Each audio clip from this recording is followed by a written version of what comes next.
Hey everybody, it's Alexis from the Bedford Life and Agnes Jagger, the worst assistant ever. Today we're going to teach you how to dye Easter eggs naturally. Hi everybody.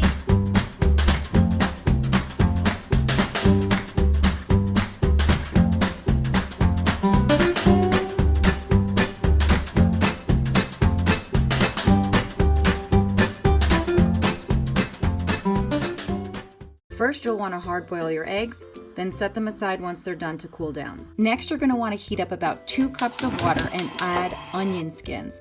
I saved a lot of the skins from the episode of Cooking with Bob when we made French onion soup. Make sure you cover it and cook it for about 10 to 12 minutes. This will get that really, really rich orangey red color that you see. So I have to admit that I didn't add enough spinach and the color wasn't very bright. You'll see in the end result that there's not much variation in the color of the eggs, but I definitely should have added more spinach and probably let it cook a little bit longer than I did. Now this one turns out to be my favorite. I absolutely love this color. I think it's so beautiful. The end result turns out not purple, but more of like a robin's egg blue. I've said it before in my other videos, but a lot of times in cooking, you just have to use what you have. Now, this is an herbal tea, but you could have used beets, or I've heard you could use extra red wine, but I'm not quite sure what that is. Probably because I had 1 glass last night and it kind of looked like this. So here is a fun little lesson in chemistry. The actual color of the turmeric is very orange as the spice, but when I added it to the water turned really yellow.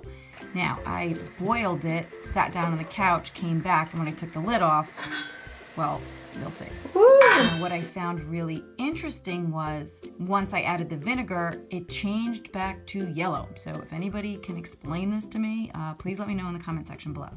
I did set them aside and let them cool down. Here I've used a funnel and a strainer before I pour the liquids in, just to make sure that I sift out any of the tea or spinach or onion skins or cabbage. You don't really want that in the liquid when you put your eggs in.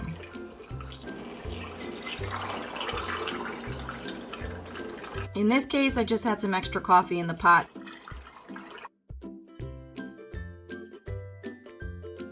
The vinegar is going to help the color stick to the egg, but you have to be really, really careful. You don't want to use too much. Too much vinegar will actually like erode the whole outside of the shell, and it'll be a disaster. Make sure you leave yourself enough room in the jar. Don't put the liquid all the way to the top, because when you put the eggs in, you'll have an overflow.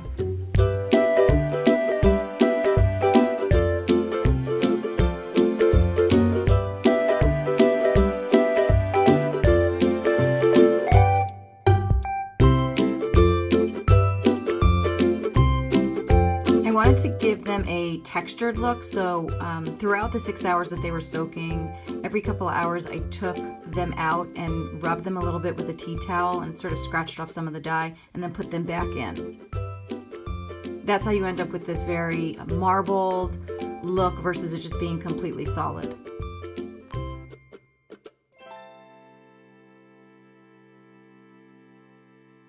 Easter is less than 2 weeks away, so make sure you hop on over to the Bedford Life for 30% off your total purchase. It's one of our biggest sales of the year. So from March 21st to March 25th, you'll get 30% off your total purchase if you use the promo code in the basket at checkout.